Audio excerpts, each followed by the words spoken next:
Okay, so here's a question.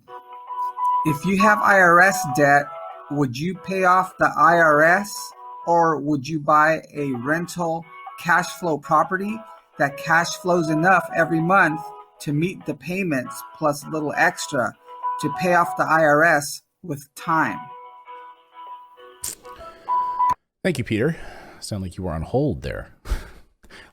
Sounds like you're making two phone calls, one to me, and you're on hold with the IRS or something for 10 hours. Because have you ever tried to call the IRS? Oh my God, good luck with that. Even though they hired 4,000 additional people during the pandemic, they're still not answering the phone. It's ridiculous. This is the United States of America. It's supposed to be the greatest country in the world, and they won't even answer the phone at the IRS. But they're quick to audit you, aren't they? They're quick to come after you if they need money. Right? But if they made a mistake and you need to get a hold of them, boy, good luck with that, right? Don't get me started. So Peter, look, I'm not a financial advisor and I'm certainly not a lawyer, but I will say that you do not want the IRS breathing down your neck. If you owe the IRS something, like that should be a priority. Now, the way that you talked about it, though, sounds like they've agreed to do some sort of a payment plan with you. And if they've agreed to that, and you have the opportunity to acquire a rental property that will cover those payments, then who am I to say, go for it, right? So now you're able to buy an asset that's providing monthly cash flow, and that monthly cash flow goes towards the payment plan that the IRS has already agreed to with you. Great. You just need to make sure that your numbers make sense.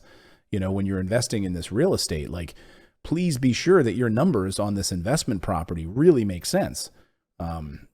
Make sure you're doing your due diligence. We have a full video series here on exactly what we look for in our rental markets before we even think about going in and building our new construction properties, placing tenants with our property management team, all of those things. Please, please, please make sure you're not just giving to chance, I guess is what I'm saying. Like someone told you, hey, Peter, I've got this investment property. Cash flows $1,200 a month. I already did all the work on it. The tenant's great. You want to buy it? Sure. And that's the numbers you're going off of.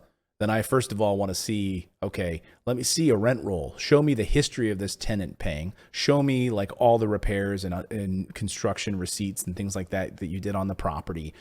You know what I'm saying? I want you to do your due diligence because I don't want the IRS coming after you. If you're counting on that as income, please, please, please be careful.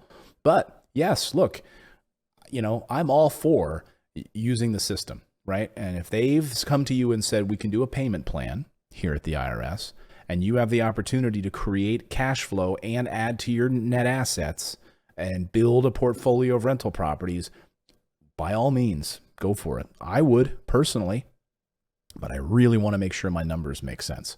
So again, watch the videos we have on the channel about what we look for in a rental market. We will have a link in the description below for you to click on that video and watch it. What we look for as far as crime, low vacancies, landlord friendly, all of those things. That's what we do at Morris Invest. Okay. So please make sure those numbers make sense. I don't want the IRS coming after you because you made a bad investment. Okay. You overestimated your cash flow. Don't do that. Don't do that.